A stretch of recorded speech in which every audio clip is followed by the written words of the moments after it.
अभी अगर तुम इंटरनेट पर जाओगे तो जेनजी सर्च करोगे, तुम्हें बहुत सारे वीडियो मिलेंगे।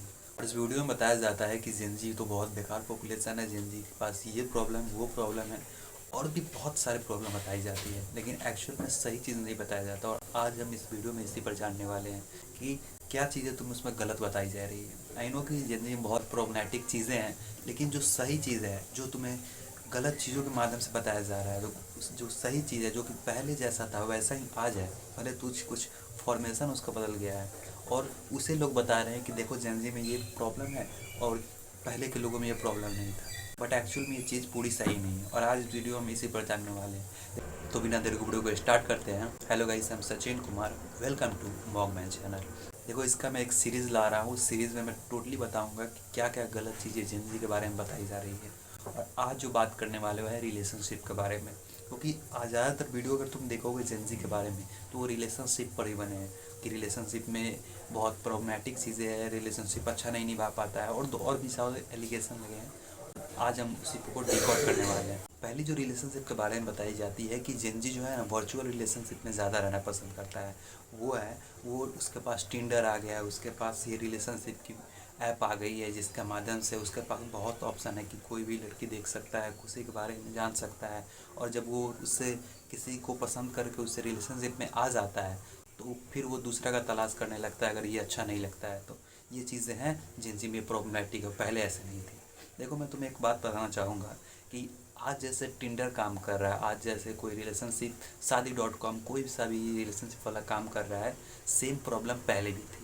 पहले अगर तुम देखोगे तो एक अगुआ करके होता था, बिहार में पता नहीं अगुआ ही बोला जाता है, तुम्हारे यहाँ क्या बोला जाता है पता नहीं, जो कि बहुत सारी लड़कियों का तस्वीर लाता था कि ये लड़की से शादी करवानी है। अगर तुम एक फिल्म देखे होगे, वो फिल्म का मैं नाम नहीं स्क्रीन पर डाल ले रहा हूँ, उसमें तुमने क्लिप देखा होगा कि एक हीरो रहता है, हीरो के टेबल पर बहुत बहुत सारे फ़ोटो पड़े रहते हैं, और वो शायद गोविंदा का फिल्म था, उस पर बहुत सारे पड़े रहते हैं फ़ोटोग्राफ, और वो उसमें से चूज़ करता है कि ये लड़की मुझे पसंद है।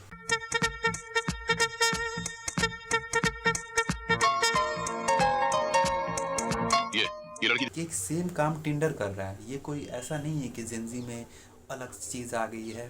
जैसे तुम पहले कोई अगुआ करता था कि उसके पास बहुत सारे ऑप्शन थे लड़की का, और वो आता था आपसे बात करता था कि मेरे पास बहुत ऑप्शन है, आप इस फ़ोटो में से कोई सा सिलेक्ट कर लीजिए, जो आप सिलेक्ट कीजिएगा उससे आपकी शादी कराई जाएगी। और से चीज़ वहीं टिंडर करता है, टिंडर भी वहीं करता है कि आपको बहुत सारी लड़कियों का फ़ोटो दिखाएगा, उसका प्रोफाइल दिखाएगा कि इससे आपको शादी करनी है, इससे आपको रिलेशनशिप बनाना है तो बना सकते हैं। अब लोगों को क्या लगी है कि जेनजी में आ गया है टिंडर, तो ये लोगों को नुकसान कर रहा है। नहीं भाई, पहले जैसे जेन एक्स जेन वाई में जैसे पहले था वैसे ही सेम टू सेम आज कुछ चेंज नहीं हुआ है। चेंज हुआ है तो ये हुआ है कि वो डिजिटली आ गया है, और वो एक आदमी के माध्यम से, लेकिन बात वही है। एक्चुअल में वहाँ क्या था कि जब अगुआ उससे बात करता था तो एक लड़की से वो बात करता था, मिलता था। और यहाँ भी है, जब वो टिंडर पे किसी लड़की से प्रोफाइल सही सिलेक्ट करता है तो उससे मिलता है, बात करता है, सेम चीज़ है, कुछ नहीं है बदला। और जो दूसरी एलिगेशन बताई जाती है वो है कि लड़का ना रिलेशनशिप के बारे में गलत सोच रहा है कि रिलेशनशिप ऐसा होना चाहिए, इमेजिन कर रहा है, वैसा कर रहा है। तो ये एक्चुअल में जब उसे रिलेशनशिप मिल रही है तो उसे कुछ और ही दिखाई दे रही है। उसे लग रहा है कि ये लड़की तो मुझ पर ट्रस्ट ही नहीं करती थी, जिससे मैं हमेशा बात अच्छे से करता था, वो हमसे अच्छे से बात करती थी टेक्स्ट पे। बट एक्चुअल में जब मिले, बात हुई, तो एक्चुअल में वो उतना मुझसे अच्छे से कम्युनिकेट ही नहीं कर पाती है, उतना मैं अच्छे से रिलेशनशिप बन ही नहीं पाता है। तो ये सेम चीज़ पहले थी। अगर तुम पहले देखोगे, जब डिजिटलाइजेशन नहीं था तो उस टाइम पत्रों से बात होता, लेखों से बात होता, जैसे कि अगर चिट्ठी कोई लिखा, चिट्ठी से बात होता था। तो एक्चुअल में एक लड़का लड़की चिट्ठी से बात कर रहा है, बट एक्चुअल में जब दोनों मिले तब पता चला कि एक्चुअल में चिट्ठी को एक अलग चीज़, और रियल में जब मिल के हम लोगों ने रिलेशनशिप देखा तो ये एक अलग थी। भले आज तुम्हारे मोबाइल आ गया है, उस टाइम चिट्ठी थी। उस टाइम भी रिलेशनशिप सेम प्रॉब्लम थी कि मैं सोचता था कि ये लड़की बहुत अच्छी है, मैं सोचता था ये लड़की बहुत ज़्यादा इतना अच्छा बात लिखती है चिट्ठी में, तो मैं रियली में जब इस लड़की से मिलने गया तो ये लड़की उतना मतलब रिलेशनशिप में अच्छी थी ही नहीं, हम लोग का बनता नहीं था, हम लोग का कुछ प्रॉब्लम था, या फिर वो कुछ और दिक्कत था उसमें। ये पहले सेम चीज़ आज है, और आज क्या बताया जाता है कि नहीं नहीं, रिलेशनशिप में जेनजी पॉपुलेशन तो ख़राब हो गई है, उसका माइंड ख़राब हो गया, उसका इमोशन ख़राब हो गया, ये इंस्टाग्राम आ गया, ये आ गया है। और भाई मानता हूँ कि एक जो वल्गर कंटेंट है वो बढ़ गया है, वो जल्दी तुम्हारे पास आ गया। लेकिन इसका मतलब ये नहीं कि जेंजी पूरा बर्बाद हो गया। एक और एलिगेशन लगाई जाती है कि जेंजी ना लड़कियों से बात करने में उनकी फटती है, उनकी मतलब कि होश गायब हो जाता है। तो देखो, ये प्रॉब्लम आज से नहीं है, डिजिटलाइजेशन से नहीं हुआ है, पहले भी थी। पहले क्या होता था कि जब मोबाइल नहीं था तो लड़कों को बोला जाता कि नहीं, तुमसे लड़कियों से बात नहीं करना है, नहीं करना, ये बहुत बेकार चीज़ है, जिसमें बहुत लड़के लड़कियों से बात नहीं कर पाते थे।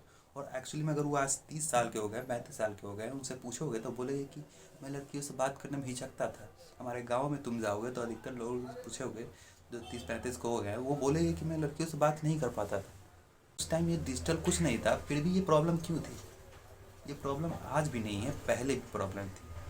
ये जो तुम्हारे दिमाग में जेनजी के प्रति कि जेनजी बहुत बेकार जनरेशन है, पूरा घटिया जनरेशन बोला जा रहा है, और तुम इस चीज़ को ऐसे ही स्वीकार कर दे रहे हो कि हाँ यार, मैं जो गलत चीज़ तो देखता हूँ, इसका मतलब है छोटे छोटे कूल लोगों को, जब तुम थोड़ा धनी लोगों को देख लेते हो कि वो कूल सेक्स को कूल समझ रहे हैं, वो नाइट क्लब जा रहे हैं, पार्टी कर रहे हैं, तो उसी को ना पूरा जनरेशन को बर्बाद करके बताया जाता है। बोला जाता है कि ये दो लोग ऐसा कर रहे हैं तो इसका मतलब पूरा जेनजी पॉपुलेशन बेकार है, पूरा जेनजी जितना भी पैदा हुआ है ना, वो सब जनरेशन ही गायब है।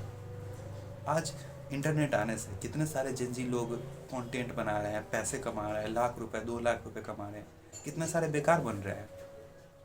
पहले भी था कि पहले जो जेन एक्स था, जेन वाई था, उसमें बहुत सारे बेकार बन जाते थे, बहुत सारे बहुत पैसे कमाते थे। क्या तुम ये कंपेयर कर रहे हो कि जेनजी एक अलग हो गया है, जेनजी एक बहुत बेकार हो गया, ख़राब हो गया है? पहले जेन एक्स थे, जेन वाई था, वो बहुत सुंदर थे, उनके दिमाग, उनके यहाँ प्रॉब्लम थी ही नहीं, वो तो पूरा अच्छा लाइफ जीते थे। जेनजी में आते आते पूरा चीज़ ख़राब हो गया है। ये पता है, ये अक्सर वो लोग करते हैं जो कि जेनजी नहीं होते हैं। जो भी तुम्हें जेनजी के बारे में गलत जानकारी दे रहा है ना, वो जेन एक्स ना तो जेन वाई होगा, या फिर आगे का जनरेशन तो वैसे ही बोलेगा नहीं उतना। तो जेनजी को जो भी क्रिटिसाइज कर रहा है वो एक्चुअली में जेनजी नहीं होगा, इस बात को समझो। और तुम्हें थोड़ी थोड़ी छोटी छोटी दो दो तीन तीन प्रॉब्लम दिखा के ये बोल दिया जाता है कि पूरे जनरेशन बेकार है, और तुम मान लेते हो। ये चीज़ करके ना तुम अपने माइंड को कभी भी विकसित नहीं कर सकते। तुम एक ही नज़रिए से तुम मान लेते हो कि ये यूट्यूबर सही बोल रहा है, तो मैं कुछ मतलब खोजूंगा ही नहीं। क्यों कोई चीज़ अपने आप मानते हो? जब तक तुम उसका खोजो नहीं कि क्या ये बोल रहा है तो ये सही भी है। जैसे मैं ही बोल रहा हूँ, तो क्या वो सही बोल रहा हूँ? तुम सोचो, खोजो, उसके बारे में सोचो कि हाँ यार, जो प्रॉब्लम पहले थी वो प्रॉब्लम आज भी है, ये कुछ अलग नहीं है। तो आई होप वीडियो आपको हेल्पफुल लगा होगा, और ये जो सीरीज़ आने वाली है इसका पहला एपिसोड ये है। मतलब कि नेक्स्ट वीडियो में, तब तक ले देखते रहिए मॉकमैन, एंड बाय बाय गाइस।